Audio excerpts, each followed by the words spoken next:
Hello,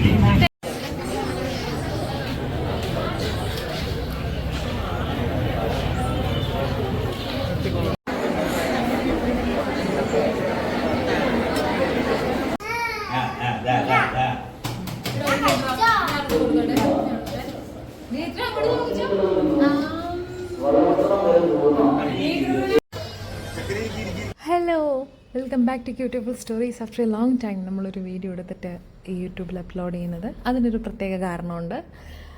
നമ്മൾ ഒരുപാട് ആഗ്രഹിച്ച, ഞാൻ ഒരുപാട് ആഗ്രഹിച്ച ഒരു സ്ഥലത്തേക്കുള്ള യാത്രയാണ്.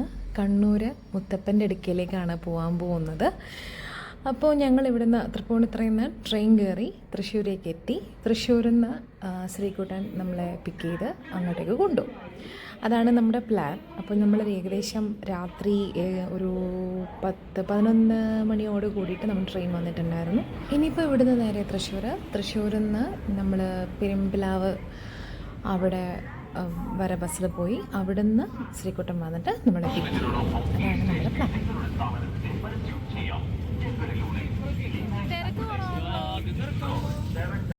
ഈ മിഡ് നൈറ്റ് ട്രാവലിൻ്റെ ഒരു കാര്യം കൊണ്ടായിരിക്കാം, സത്യം പറഞ്ഞു കഴിഞ്ഞാൽ ഞാൻ വണ്ടിയിൽ കയറിയതും കുറച്ച് നേരം കഴിഞ്ഞപ്പോഴത്തേക്കിനും നല്ല ഉറക്കത്തിലായിരുന്നു.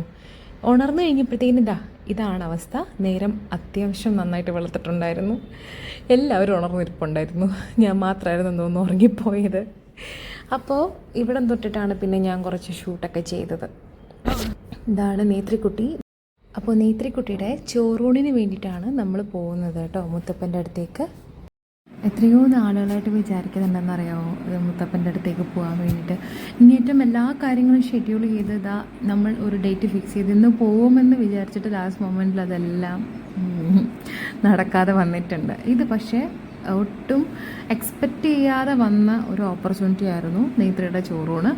അപ്പോൾ എന്താണെങ്കിലും മുത്തപ്പനെ കാണാൻ ഞങ്ങൾ പോവായി. പോകുന്ന വഴിക്കുള്ള ഒരു സംഭവം എന്ന് വെച്ച് കഴിഞ്ഞാൽ, റോഡ് ഇപ്പം എല്ലാവർക്കും അറിയാം 6 ലൈൻസ് വരുന്നത് കൊണ്ടിട്ട് റോഡ് അത്യാവശ്യം എല്ലാം കുളമായിട്ട് കിടക്കുന്ന ഒരു അവസ്ഥയാണ്. ഒട്ടും ട്രാവൽ ഫ്രണ്ട്ലി അല്ല റോഡ് ഇപ്പോഴത്തെ ഒരു അവസ്ഥയിൽ പറയുകയാണെങ്കിൽ. പിന്നെ നമ്മൾ മനസ്സിൽ വിചാരിക്കുന്ന ഒരു സമയത്ത് നോർമൽ ഒരു ട്രാവൽ ടൈം ആയിരിക്കത്തില്ല. നല്ല ഇപ്പം ഞങ്ങളിപ്പോൾ പോയിട്ടുള്ളത് സൺഡേ ആണ്. അപ്പം എനിക്ക് തോന്നുന്നു കുറച്ച് ബ്ലോക്കൊക്കെ കുറവാണ്.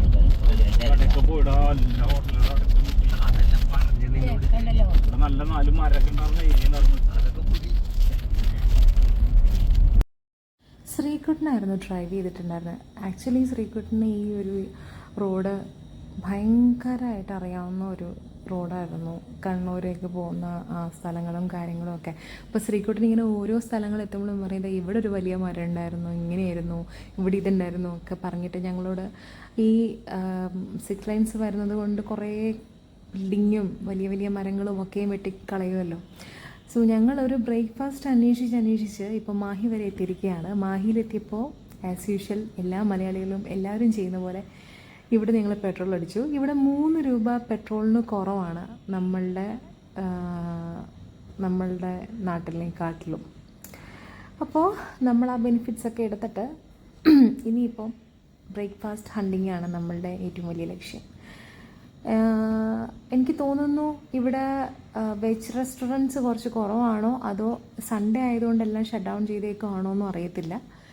ഇനി കൺസ്ട്രക്ഷൻസിൻ്റെയൊക്കെ ഭാഗമായിട്ട് അവർ താൽക്കാലികമായിട്ട് അടച്ചിട്ടേക്കാണോ എന്നറിയില്ല. ഞങ്ങൾ കുറേ നേരമായിട്ട് ഇങ്ങനെ ഒരു വെജ് റെസ്റ്റോറൻറ്റ്സ് നോക്കി നടക്കുമായിരുന്നു.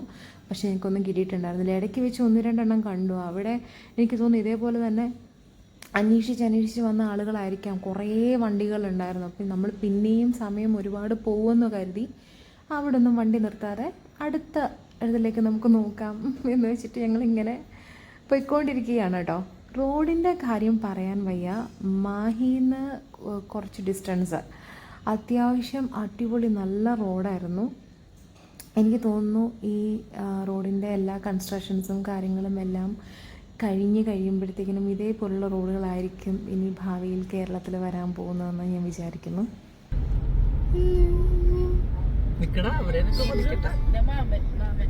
അപ്പൊ അവൻ അതിന്റെ വല്ല മുകളിൽ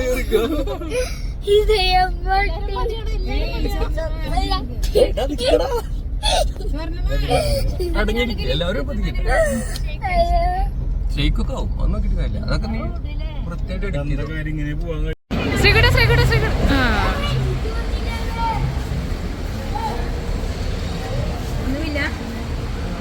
ഫിഷ് മന്തി അമ്മായി.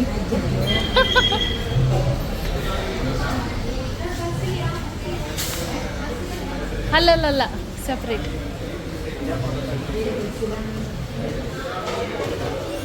അത്യാവശ്യം നല്ല തിരച്ചിലിനൊടുവിൽ ഞങ്ങൾക്ക് കിട്ടിയ റെസ്റ്റോറൻ്റാണ് ഫുഡ് വേ റെസ്റ്റോറൻറ്റ്. അത് ഹൈവേയുടെ സൈഡിൽ തന്നെയുള്ള ഒരു റെസ്റ്റോറൻ്റാണ്. ഞങ്ങൾ എത്തിപ്പെട്ട സമയം ഒരു 11 മണി ആയതുകൊണ്ടാണോ എന്നറിയില്ല, വെജ് മെനൂസൊക്കെ ഭയങ്കര കുറവായിരുന്നു. ആകെയുള്ളത് പൊറോട്ട കുറുമക്കറി മാത്രമായിരുന്നു. അതും ഓൾമോസ്റ്റ് എല്ലാം കഴിയാറായിട്ടുണ്ടായിരുന്നു ഞങ്ങൾ എത്തിയപ്പോഴത്തേക്കിനും. പക്ഷേ നോൺ വെജിൽ അത്യാവശ്യം നല്ല രീതിയിൽ വെറൈറ്റീസ് ഉണ്ടായിരുന്നു. അപ്പം ഞങ്ങൾ എന്താണെങ്കിലും പൊറോട്ടയും കുറുമയും ഓർഡർ ചെയ്തു. നല്ല ഫ്ലഫി ആയിട്ടുള്ള സോഫ്റ്റ് ലെയർഡ് ആയിട്ടുള്ള പൊറോട്ടയായിരുന്നു. നല്ല ടേസ്റ്റ് ഉണ്ടായിരുന്നു കഴിക്കാൻ. പിന്നെ അതേപോലെ തന്നെ കുറുമക്കറിയും. ഞങ്ങൾ ഇനിയുള്ള പരിപാടികളെന്ന് പറഞ്ഞു കഴിഞ്ഞാൽ ഇനിയിപ്പോൾ എനിക്ക് തോന്നുന്നു ശ്രീകുട്ടനപ്പോൾ പറഞ്ഞതനുസരിച്ചിട്ട് അമ്പലത്തിലേക്ക് ഏകദേശം ഒരു അരമണിക്കൂറിനുള്ളിൽ ഞങ്ങൾ റീച്ച് ചെയ്യുമായിരുന്നു. അപ്പോൾ ഈ വഴി ഉണ്ടല്ലോ, ഈ വഴി ചെന്നെത്തുന്നത് അമ്പലത്തിലേക്കാണ്. സത്യം പറഞ്ഞു കഴിഞ്ഞാൽ ഒരുപാട് എക്സൈറ്റ്മെൻറ്റും സന്തോഷവും ആ സമയത്തുണ്ടായിരുന്നു. ഡിസ്റ്റൻസ് അമ്പലത്തിലേക്കുള്ളത് കുറയും തോറും അതിങ്ങനെ കൂടി വരുമായിരുന്നു. കാരണം എന്താണെന്ന് വെച്ച് കഴിഞ്ഞാൽ നമ്മൾ ഒരുപാട് കാണാൻ ആഗ്രഹിച്ച ഒരു സ്ഥലത്തേക്കാണല്ലോ പോകുന്നത്. അപ്പോൾ അതിൻ്റെ ഒരു ഫീലിംഗ് ഒരു വേറെ തന്നെയാണ്. സൺഡേ ആയതുകൊണ്ടിട്ട് ഒരുപാട് തിരക്കുണ്ടായിരുന്നു. അതേപോലെ തന്നെ പാർക്കിംഗ് സൗകര്യം, ഞാനവിടെ പാർക്കിംഗ് ഗ്രൗണ്ട് ഒന്നും കണ്ടിട്ടുണ്ടായിരുന്നില്ല. എനിക്കറിയില്ല ഇനി പാർക്കിംഗ് ഗ്രൗണ്ട് ഉണ്ടോ എന്നുള്ള കാര്യം എനിക്കറിയില്ല. ഞങ്ങൾ പാർക്ക് ചെയ്തത് ഒരു പ്രൈവറ്റ് ഹോട്ടലിൻ്റെ പാർക്കിങ്ങിലായിരുന്നു ഞങ്ങൾ പാർക്ക് ചെയ്തിട്ടുണ്ടായിരുന്നത്. അപ്പോൾ ഇത് ഇനിയിപ്പോൾ ഈ ഒരു റഷ്, ഇപ്പോൾ ഈ കാണുന്ന റഷ് എന്ന് പറയുന്നത് അവിടെ നേരെ ഇനി ഇറങ്ങുന്ന എല്ലാവരും പാർക്കിങ്ങിലേക്കൊക്കെ പോകുന്നൊരു കുറച്ച് സ്ലോ ആയിട്ടാണ് എല്ലാവരും ഒന്ന് വണ്ടിയൊക്കെ ഒന്ന് സെറ്റിലാക്കിക്കൊണ്ടിരുന്നത്. അതിൻ്റെ ഒരു തിരക്കാണ്. പക്ഷേ അധികം നേരമൊന്നും ഉണ്ടായിരുന്നില്ല കേട്ടോ ഈ ബ്ലോക്ക്. ജസ്റ്റ് കുറച്ച് നേരം അങ്ങനെ നിന്നിട്ട് പിന്നെ സ്മൂത്തായിട്ട് നമ്മൾ പാർക്കിങ്ങിലേക്കാണ് നേരെ കയറിപ്പോയിട്ടുണ്ടായിരുന്നത്.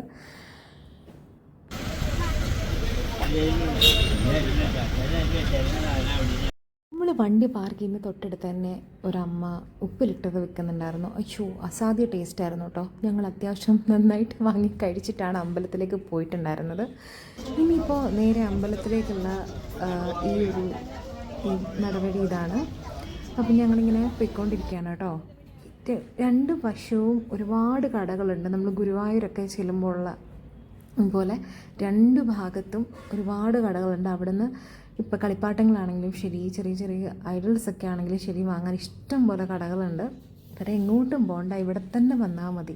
അതിനുള്ളിൽ തന്നെ ഹോട്ടൽസും റൂംസും ഒക്കെ അവൈലബിൾ ആയിട്ടുള്ള കുറേ കാര്യങ്ങൾ നമ്മൾ കണ്ടിട്ടുണ്ടായിരുന്നു. ഇതാണ് മുത്തപ്പൻ്റെ അമ്പലത്തിലേക്കുള്ള ഫസ്റ്റ് എൻട്രൻസ്. ഇവിടുന്ന് പിന്നെ നമ്മൾ ഉള്ളിലേക്ക് മൊബൈലൊന്നും ഷൂട്ട് ചെയ്തിട്ടുണ്ടായിരുന്നില്ല. പിന്നെ ഇത് പുറത്തെ ഒരു സീനാണ്. നല്ല ഭംഗിയുള്ള കാഴ്ചകളാണ് കേട്ടോ ഇതൊക്കെ നമുക്ക് ആക്സസ് ചെയ്യാൻ പറ്റും.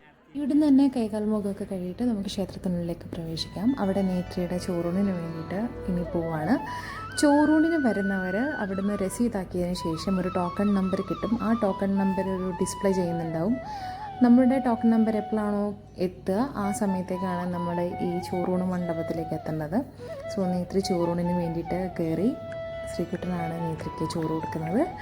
അപ്പോൾ കയ്യിൽ കാലൊക്കെ അവിടെ വെള്ളം വെച്ചിട്ടുണ്ടായിരുന്നു. അതൊക്കെ ഇട്ട് മുഖമൊക്കെ ഒന്ന് തുടച്ച് വൃത്തിയാക്കിയതിന് ശേഷം, അതായത് ശുദ്ധമാക്കിയതിന് ശേഷം അവർ പായസമാണ് അതിൽ വിളമ്പുന്നത്, ഇലയിൽ വിളമ്പി കൊടുക്കുന്നത്. അപ്പോൾ ഈ പായസം കുട്ടിയുടെ നാവിൽ തൊട്ട് കൊടുത്ത് പ്രാർത്ഥിച്ച് ദക്ഷിണ നൽകി നമുക്ക് ചോറൂണ് കഴിച്ച് വരാം. ഇതാണ് അവിടെ നോർമലായിട്ടുള്ള ഒരു പ്രൊസീജിയർ ചോറൂണിൻ്റെത്. പിന്നെ ഈ പായസം നമുക്ക് തരും. നമുക്ക് ഈ മണ്ഡപത്തിനുള്ളിലേക്ക് കയറിയിട്ട് ബാക്കിയുള്ളവർക്ക് കുട്ടിക്ക് ചോറ് ഈ പായസം തൊട്ട് കൊടുക്കാൻ പറ്റില്ല. നമുക്ക് മറ്റേതെങ്കിലും ഒരു സ്ഥലത്ത് പോയിരുന്നിട്ട് നമുക്ക് ഇങ്ങനെ നാവിൽ കുട്ടിക്ക് കൊടുക്കാവുന്നതാണ്.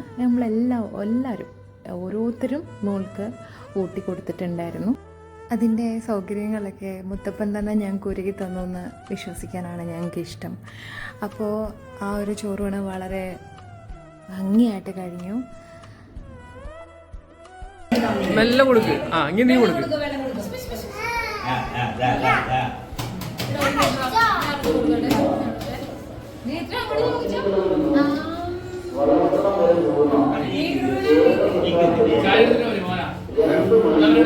മുത്തപ്പൻ്റെ അടുക്കൽ നിന്ന് മോൾക്ക് ചോറ് കൊടുത്ത് പിന്നെ അവിടുന്ന് ഭക്ഷണം കഴിച്ച് പിന്നെ അവിടുത്തെ സ്പെഷ്യലായിട്ടുള്ള പയറ് ചായയൊക്കെ കുടിച്ചതിന് ശേഷമാണ് ഞങ്ങൾ ക്ഷേത്രത്തിൽ നിന്ന് ഇറങ്ങിയത്. ക്ഷേത്രത്തിൽ നിന്ന് ഇറങ്ങി നമ്മൾ പോണ വഴിക്കാണ് സ്നേക്ക് പാർക്ക് ഉണ്ടായിരുന്നത്.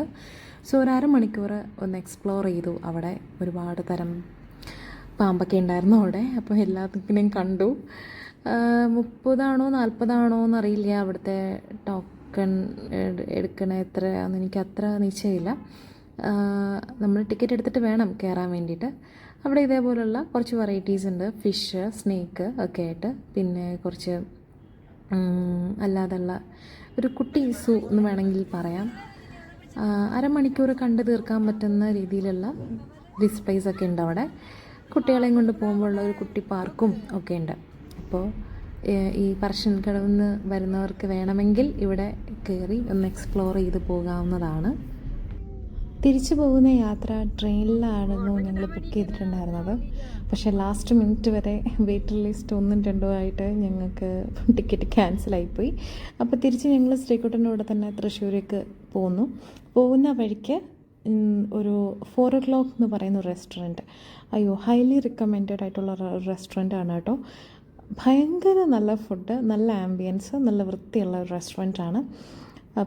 പിന്നെ ഒന്നും ആലോചിക്കാനില്ലല്ലോ, നേരെ റെസ്റ്റോറൻറ്റിലേക്ക് കയറി എല്ലാവർക്കും അവർക്ക് ഇഷ്ടപ്പെട്ട ഭക്ഷണങ്ങളൊക്കെ ഓർഡർ ചെയ്ത് ഞങ്ങൾ കാത്തിരുന്നു ഞങ്ങളുടെ ഭക്ഷണത്തിന് വേണ്ടിയിട്ട്. വളരെ നല്ല ടേസ്റ്റിയുള്ള ഭക്ഷണമായിരുന്നു, എടുത്ത് പറയണമല്ലോ. അപ്പോൾ എല്ലാവർക്കും ഒരു റെക്കമെൻഡ് ചെയ്യാൻ പറ്റുന്ന ഒരു റെസ്റ്റോറൻറ്റാണ് 4 o'clock റെസ്റ്റോറൻറ്റ്. എന്തായാലും നേത്രി ഭയങ്കര ഹാപ്പി ആയിരുന്നു കേട്ടോ. പുള്ളിക്കാരത്തേക്ക് സ്വന്തമായിട്ടൊരു സീറ്റൊക്കെ കിട്ടി കഴിഞ്ഞപ്പോഴത്തേക്കും ആളവിടെ വലിയ വഴക്കമൊന്നും ഇല്ലാണ്ടിരുന്നു. അപ്പോൾ ബദ്രൂട്ടനാണെങ്കിലും ശരി, കൊച്ചു കുട്ടികളല്ലേ, അപ്പോൾ ട്രാവലിൽ അവർ പെട്ടെന്ന് മുഷിഞ്ഞു പോകും. പക്ഷേ കുട്ടികൾ 2 പേരും ഭയങ്കര കംഫർട്ടബിൾ ആയിരുന്നു, വേറെ ബുദ്ധിമുട്ടുകളൊന്നും ഉണ്ടായിരുന്നില്ല. അപ്പോൾ ഞങ്ങൾ ഓർഡർ ചെയ്ത ഭക്ഷണം ഒക്കെ കിട്ടി. നമ്മൾ ഭക്ഷണമൊക്കെ കഴിച്ച് ഇനിയിപ്പോൾ ഇതിന് ശേഷം മറ്റൊരു കാര്യങ്ങളൊന്നുമില്ല, നേരെ തൃശ്ശൂരേക്കാണ്. ഇവിടുന്ന് തൃശ്ശൂരിൽ നിന്ന് ഞങ്ങൾ പിന്നെ ട്രെയിൻ എടുത്തിട്ട് എറണാകുളത്തേക്ക് പോവും.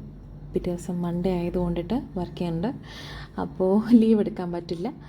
അപ്പോൾ ഇത്രയൊക്കെ ആയിരുന്നു നമ്മുടെ വിശേഷം. അപ്പോൾ എന്താണെങ്കിലും ഈ ഒരു വീഡിയോ കണ്ടതിന് ഒരുപാട് താങ്ക് യു സോ മച്ച്. ഇനിയും വീഡിയോസൊക്കെ കാണണം കേട്ടോ, ഇടയ്ക്ക് ഞാൻ വരാം ഇതേപോലെ. ബൈ.